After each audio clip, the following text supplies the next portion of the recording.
¿Alguna vez te has preguntado cómo un pequeño reino europeo, casi perdido en el extremo occidental de la península ibérica, logró lo impensable?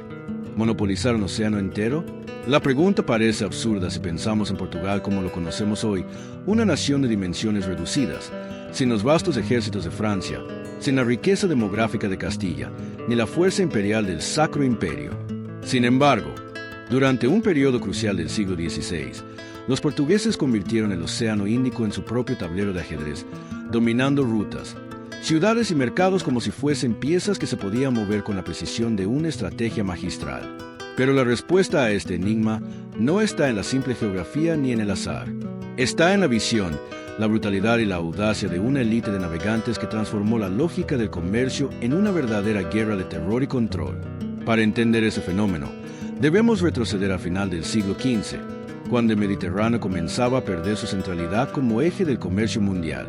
Venecia y Génova habían sido durante siglos las intermediarias de las especies orientales, pero el avance del Imperio Otomano y la constante inestabilidad política hicieron cada vez más difícil el tránsito de mercancías desde Asia hacia Europa. Portugal, aislado y con pocos recursos naturales, comprendió que su supervivencia dependía de encontrar un camino alternativo. No buscaban solamente especias, buscaban independencia económica frente a las potencias continentales y la posibilidad de transformar su debilidad geográfica en una fortaleza estratégica. La empresa no era sencilla. Navegar más allá del Cabo de Buena Esperanza era, en aquellos tiempos, una hazaña cercana a la locura. El Atlántico Sur estaba lleno de mitos, tormentas interminables y costas desconocidas. Pero figuras como Enrique el Navegante habían sembrado una cultura de exploración sistemática, donde cada expedición no era un salto al vacío, sino un cálculo meticuloso, mapas corregidos, instrumentos perfeccionados, sobre todo, una mentalidad de que los océanos no eran fronteras, sino caminos. Esa visión fue el verdadero punto de partida. Cuando Vasco da Gama finalmente alcanzó la India en 1498, no fue solo un viaje de descubrimiento, fue el inicio de una ofensiva estratégica. Allí los portugueses encontraron un mundo comercial sofisticado, con mercaderes árabes, persas, indios y chinos que llevaban siglos comerciando en paz relativa. Los europeos no tenían nada con que competir en términos de mercancías. ¿Qué podía ofrecer Portugal frente a la seda china o las especies de Malaca? La respuesta era inquietante. Ofrecerían algo que nadie quería, pero que todos temían: la violencia. Los portugueses comprendieron que no podían entrar en igualdad de condiciones a ese mercado. No podían competir en diplomacia ni en productos, pero sí podían alterar las reglas del juego a través del poder naval. Así nació el germen de su monopolio. No comprarían espacio en el sistema existente, lo quebrarían desde dentro. Cada galeón armado que llegaba desde Lisboa se convertía en una especie de fortaleza flotante, con cañones capaces de reducir a cenizas flotas enteras de dobs y juncos. En un mundo donde el comercio había sido tradicionalmente custodiado por acuerdos y equilibrios regionales, el fuego de artillería portuguesa introdujo el caos, con él, la oportunidad de imponer nuevas normas. El primer choque cultural fue brutal. En Calicut, Vasco da Gama mostró sin tapujos la lógica que guiaría la política portuguesa. Si las ciudades se negaban a concederles privilegios comerciales, recibirían fuego y hierro como respuesta. No buscaban amistades, buscaban rendiciones. Esa mezcla de diplomacia envenenada y amenaza constante fue la semilla del sistema que, en cuestión de décadas, les permitiría controlar rutas enteras desde África Oriental hasta el sudeste asiático. La pregunta entonces comienza a tomar forma. ¿Cómo un reino pequeño sea dueño de mares donde civilizaciones milenarias ya comerciaban? La respuesta no es sencilla, pero empieza aquí, en la combinación de tres elementos: la tecnología naval de Occidente, la disposición a usar la violencia como herramienta económica y la convicción de que el océano podía convertirse en un imperio sin fronteras terrestres. Un imperio líquido, flexible, pero feroz. En esta primera parte hemos puesto la pregunta sobre la mesa. Portugal no llegó al Índico para ser un actor más, llegó para dictar las reglas. Pero ¿cómo transformaron esa ambición en un sistema organizado de control? ¿Qué estrategias usaron para someter a reinos enteros y ciudades comerciales que habían prosperado durante siglos? En la siguiente parte, veremos cómo la diplomacia de los portugueses estaba tan afilada como sus espadas, y cómo empezaron a erigir un monopolio no solo con cañones, sino con un ingenioso sistema de licencias y alianzas que cambiaría para siempre la historia del comercio mundial. El dominio portugués sobre el Océano Índico no fue fruto del azar ni de un golpe de suerte. Fue el resultado de una estrategia meticulosamente calculada, en la que la diplomacia y la violencia se entrelazaban como dos caras de la misma moneda. Tras los primeros contactos brutales, Portugal comprendió que la clave no era conquistar todo lo que veían, sino controlar los puntos neurálgicos de comercio. El océano era vasto, imposible de patrullar en su totalidad, pero estaba sostenido por arterias, estrechos, puertos, islas estratégicas. Si lograban controlar esos nodos, podían imponer su ley al tráfico marítimo entero. Uno de los mecanismos más polémicos y geniales que implementaron fue el sistema de los cartaces.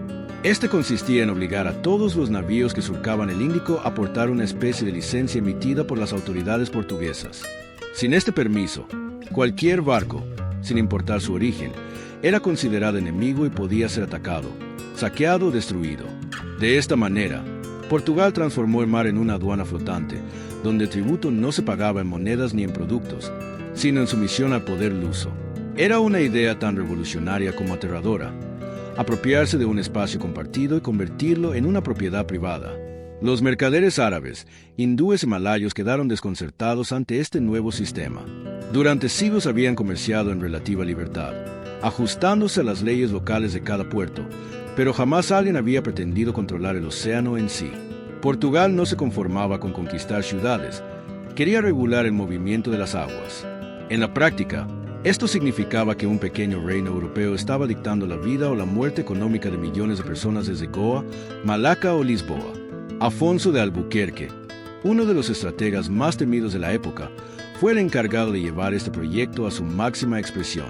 Conocido como el César del Oriente, entendió que para sostener el monopolio no bastaba con patrullar mares. Había que construir fortalezas en puntos clave.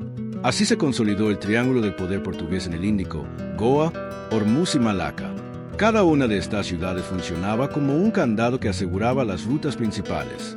Quien controlaba Goa dominaba la costa occidental de la India. Quien poseía Hormuz tenía bajo su yugo el paso del Golfo Pérsico, y quien gobernaba Malaca controlaba el estrecho que comunicaba con China y las Islas de las Especias. Pero el ascenso portugués no fue pacífico. En muchas ocasiones, la diplomacia estaba respaldada por actos de violencia calculada que servían como ejemplo. Se cuenta que, en algunos casos, Albuquerque mandó a cortar las narices y orejas de los prisioneros y los envió de regreso a sus ciudades como un mensaje: someténse o serán destruidos. Esta brutalidad sembraba el terror en las poblaciones locales, que preferían negociar antes que arriesgarse a una masacre. La fama de los portugueses como comerciantes crueles no era exageración, sino parte de una política de intimidación cuidadosamente diseñada. Sin embargo, no todo era hierro y fuego. Los portugueses también supieron jugar con alianzas. En Goa, por ejemplo, aprovecharon las tensiones internas entre facciones hindúes y musulmanas para imponer su presencia. En otras regiones, pactaron con reinos menores ofreciéndoles protección contra rivales más poderosos, una jugada clásica que transformaba a Portugal en árbitro del equilibrio local. Esta combinación de diplomacia manipuladora y amenaza bélica creó una red de influencia que se extendía mucho más allá de sus fortalezas físicas.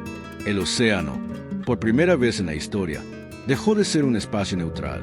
Portugal lo convirtió en un tablero de impuestos, permisos y rutas vigiladas, algo que a los ojos de los mercaderes de Asia era absurdo, pero que se imponía gracias a la potencia del cañón y la inquebrantable disciplina de las flotas lusas. Para mantener este dominio, Lisboa enviaba periódicamente escuadras enteras, no solo para comerciar, sino para recordar a todos quien mandaba. Una de las más célebres fue la llamada Escuadra da Vingança, liderada por Vasco da Gama, cuyo nombre por sí solo inspiraba miedo. Esta fuerza naval no navegaba para negociar, sino para castigar a quienes habían desafiado la autoridad portuguesa. El mar se convirtió en escenario de ejecuciones públicas, barcos incendiados y ciudades arrasadas, todo con el objetivo de reafirmar un mensaje. El Índico tenía dueño, y ese dueño era Portugal. De esta manera, lo que comenzó como un viaje de exploración se transformó en un sistema de control global. Cada puerto conquistado, cada barco obligado a portar un cartaz, cada alianza forjada con sangre o diplomacia, reforzaba la idea de que el océano podía ser monopolizado como si fuese una mina o un campo de cultivo. Pero lo más sorprendente es que este esquema funcionó durante décadas, resistiendo el resentimiento de los comerciantes locales y la rivalidad de otras potencias europeas que empezaban a mirar con envidia aquel monopolio imposible. Y aquí surge la siguiente pregunta: ¿Cómo lograron los portugueses sostener un dominio tan vasto con tan pocos hombres y recursos? ¿Qué batallas decisivas cimentaron su poder y dejaron claro que desafiar a Lisboa era equivalente a una sentencia de muerte? En la próxima parte, exploraremos el clímax de esta campaña, la Batalla de Diu, un enfrentamiento naval que selló el destino del Índico y confirmó que el océano entero había cambiado de dueño. La historia del monopolio portugués en el océano alcanzó su punto de inflexión en la Batalla de Diu, un enfrentamiento que, aunque muchas veces olvidado en los libros de historia europeos, cambió para siempre el equilibrio del comercio en Asia. Esta confrontación no fue simplemente un choque de flotas, fue la materialización de la ambición estratégica de Portugal y la prueba de que un reino pequeño podía imponer su voluntad sobre un espacio marítimo que durante siglos había sido un mercado compartido por múltiples civilizaciones. Pero para entender la magnitud de este enfrentamiento, primero debemos comprender la situación previa. A comienzos del siglo XVI, la costa de la India estaba llena de intereses contrapuestos. Mercaderes árabes, persas y locales competían entre sí por el control de las rutas y puertos más lucrativos. La llegada de los portugueses no fue bienvenida, y sus primeros intentos de consolidar enclaves comerciales chocaron con la resistencia feroz de ciudades como Calicut, donde la intervención militar directa había generado resentimiento y revueltas. En este contexto, el sultanato de Gujarat decidió unir fuerzas con la poderosa flota otomana para expulsar a los intrusos europeos, convencido de que una alianza regional podría borrar la amenaza portuguesa de una vez por todas. Sin embargo, los portugueses no llegaron desprevenidos. La estrategia de Lisboa combinaba superioridad tecnológica, disciplina y planificación táctica. Sus naves, equipadas con cañones de largo alcance, podían infligir un daño devastador antes de que los barcos enemigos se acercaran. Además, los marineros lusos eran entrenados no solo para navegar, sino para la guerra, capaces de maniobrar en formación cerrada y disparar con precisión mortal. Esta combinación de tecnología y táctica permitió que una flota relativamente pequeña enfrentara sin miedo a aliados locales mucho más numerosos. El choque en Diu fue brutal y decisivo. Durante días, los barcos portugueses maniobraron con una precisión casi mecánica, aprovechando la corriente y el viento, mientras sus cañones destrozaban la cohesión de las fuerzas enemigas. Las crónicas de la época relatan que los persas y árabes, acostumbrados a combates más tradicionales, quedaron horrorizados ante la capacidad de los lusos de infligir daño desde la distancia y mantener la disciplina bajo fuego constante. Cada disparo portugués no solo destruía madera y velas, sino también la moral de quienes creían que podían recuperar el control del océano. El resultado fue claro. La flota otomano-gujarati sufrió pérdidas enormes, y Portugal consolidó su presencia en el noroeste de la India. La victoria en Diu no fue solo militar, sino simbólica. Demostraba que un pequeño reino europeo podía desafiar y vencer a coaliciones mucho más grandes. A partir de ese momento, los comerciantes locales comprendieron que resistirse a los portugueses era inútil, y muchos empezaron a aceptar los cartaces y las condiciones impuestas por Lisboa. La batalla de Diu, entonces, no solo aseguró la supremacía naval portuguesa, sino que legitimó un sistema de control que se extendería por todo el Océano Índico. Pero la guerra no se limitó a las naves. Portugal comprendió que para sostener un monopolio era necesario controlar también los puertos y ciudades estratégicas. Goa, conquistada en 1510 por Afonso de Albuquerque, se convirtió en la capital del Imperio Portugués en Asia, un centro administrativo y militar desde el cual se coordinaban flotas, se emitían licencias y se vigilaban las rutas comerciales.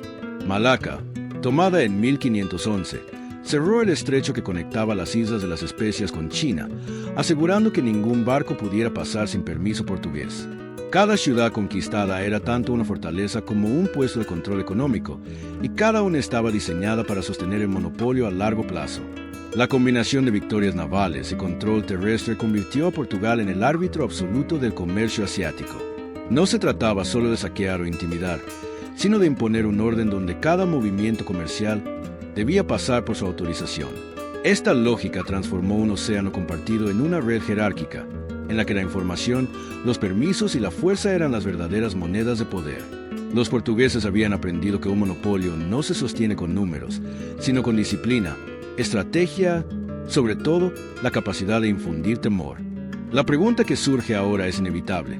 Si Portugal había logrado imponer su control sobre rutas tan vastas y civilizaciones tan diversas, ¿cómo logró mantenerlo durante décadas frente a rivales europeos cada vez más ambiciosos, como Holanda e Inglaterra?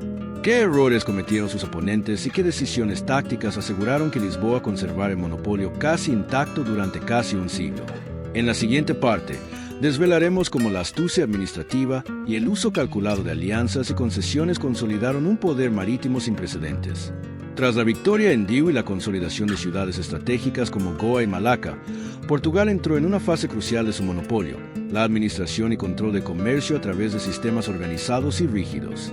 Lo que muchos historiadores destacan es que el dominio portugués no se basó únicamente en la fuerza militar, sino en una combinación de ingeniería administrativa, astucia política y explotación de rivalidades locales. El verdadero secreto del éxito portugués residía en comprender que dominar un océano no significaba solo vencer batallas, sino controlar cada eslabón de la cadena comercial, desde la producción de especias hasta la entrega en Lisboa. Uno de los instrumentos clave en este proceso fue el ya mencionado sistema de los cartaces, que funcionaba como una especie de pasaporte obligatorio para todos los barcos que navegaban por el Índico. Sin este documento, cualquier comerciante, ya fuera árabe, indio o persa, corría el riesgo de ser atacado o confiscado. A través de ese mecanismo, Portugal transformó la libertad de navegación en un privilegio condicional, algo que les permitió controlar precios, rutas y el flujo mismo de mercancías. Pero no se trataba solo de un control económico, era un mensaje constante de supremacía. Cada barco que obedecía el cartaz reforzaba la autoridad portuguesa, por extensión, consolidaba un monopolio que pocos creían posible. Además, Portugal supo aprovechar las divisiones internas de los reinos y comerciantes locales. En lugar de imponer un dominio absoluto mediante la ocupación militar de cada puerto, optaron por pactos selectivos con líderes locales. Ofrecían protección contra rivales, permitían cierto grado de autonomía comercial y, al mismo tiempo, aseguraban que ningún trato importante se realizara sin su consentimiento. Este equilibrio entre intimidación y negociación era extraordinariamente sofisticado para su época. Cada alianza era cuidadosamente calculada para maximizar el control portugués sin dispersar recursos militares innecesariamente. Afonso de Albuquerque, en particular, fue un maestro en la creación de este sistema híbrido. Su filosofía era clara: conquistar territorios físicos era importante, pero controlar la psique de comerciantes y gobernantes locales era esencial. La reputación de Portugal como un poder implacable y disciplinado, capaz de castigar desobediencias con violencia pero también de recompensar lealtades, creó un ecosistema de obediencia forzada que se extendía desde la costa africana hasta las Islas de las Especias.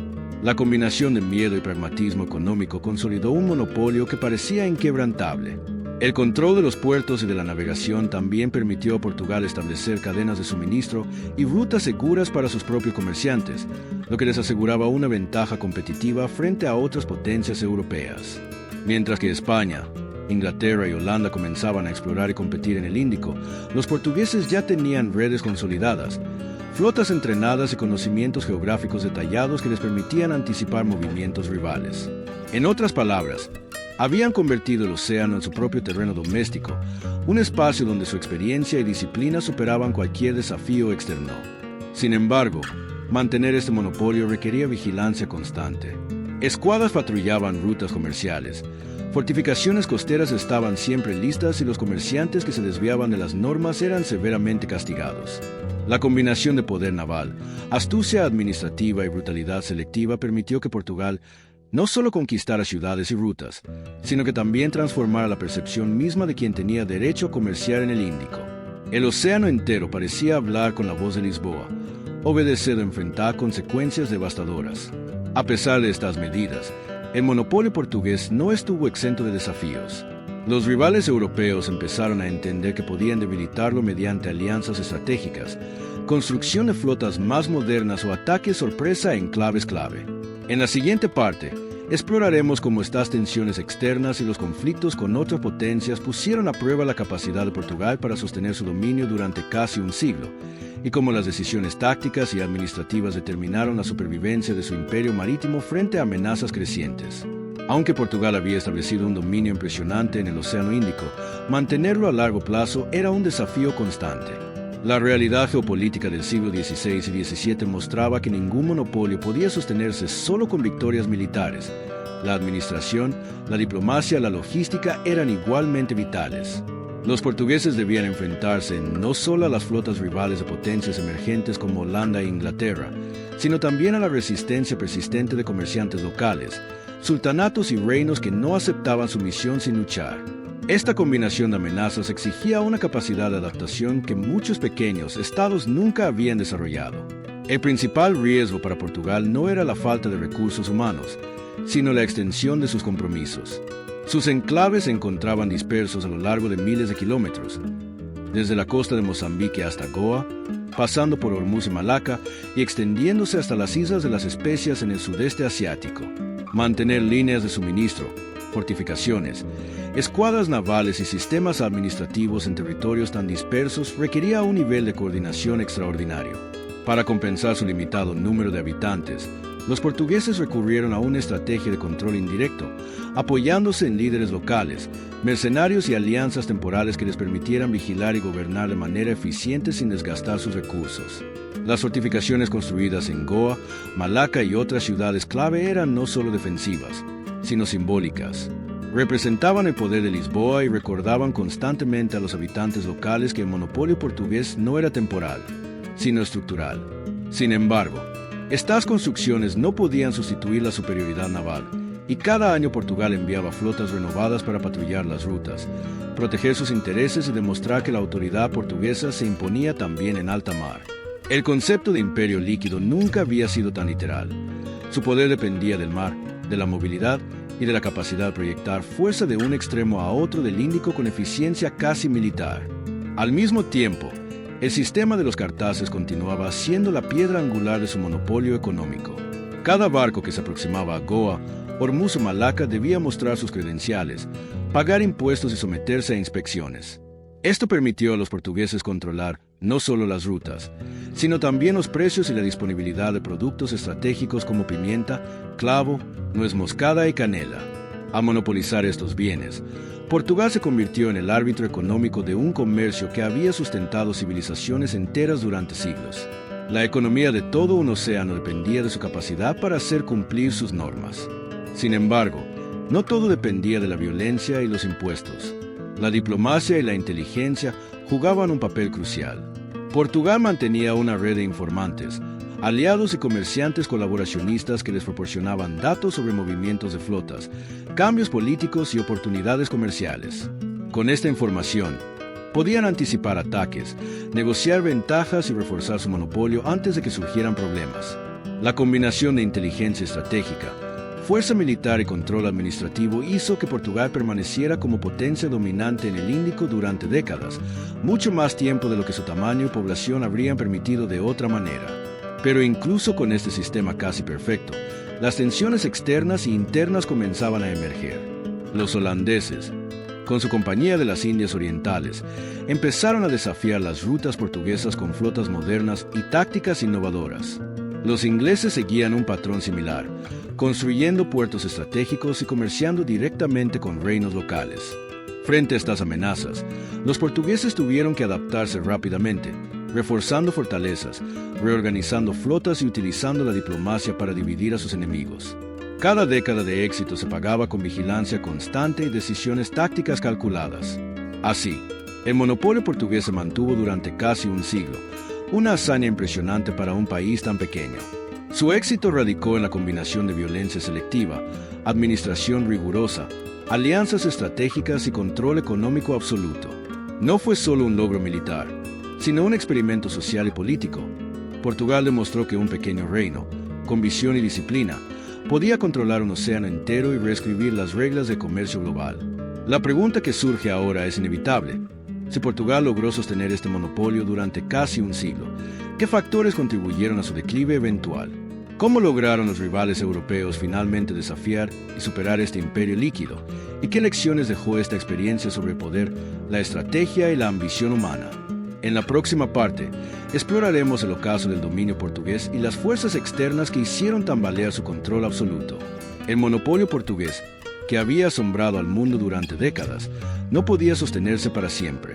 A pesar de su impresionante combinación de fuerza naval, diplomacia calculada y administración rigurosa, los factores internos y externos comenzaron a erosionar lentamente su dominio.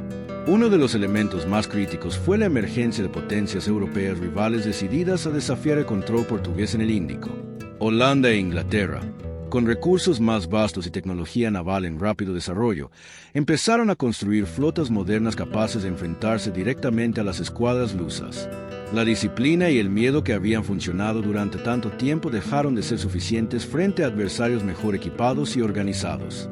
Los holandeses, con su Compañía Holandesa de las Indias Orientales, fueron particularmente estratégicos. A diferencia de Portugal, no buscaban conquistar territorios por sí mismos, sino establecer redes de comercio directo y puntos estratégicos de control. Esta aproximación más flexible y económica les permitió desafiar el monopolio portugués de manera sostenida, debilitando su autoridad sobre comerciantes locales y conquistando enclaves clave. Inglaterra adoptó una táctica similar, construyendo puertos seguros y alianzas con reinos asiáticos que ya estaban cansados de la dominación lusa. Cada nuevo desafío obligaba a Portugal a gastar recursos cada vez más limitados, demostrando que la expansión inicial, basada en el control rígido y el miedo, tenía un límite en un mundo donde surgían competidores globales más fuertes. Otro factor clave del declive fue la presión interna.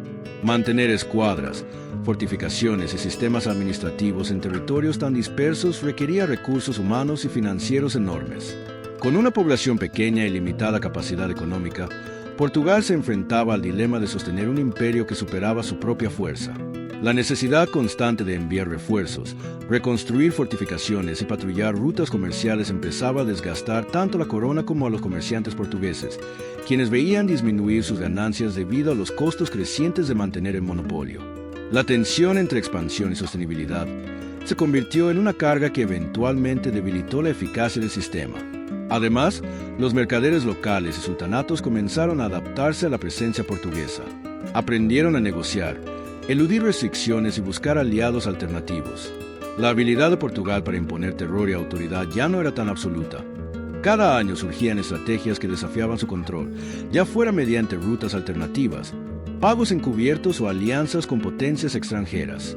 Esta creciente resistencia minaba lentamente la percepción de invencibilidad que había sido clave para su dominio durante el siglo XVI.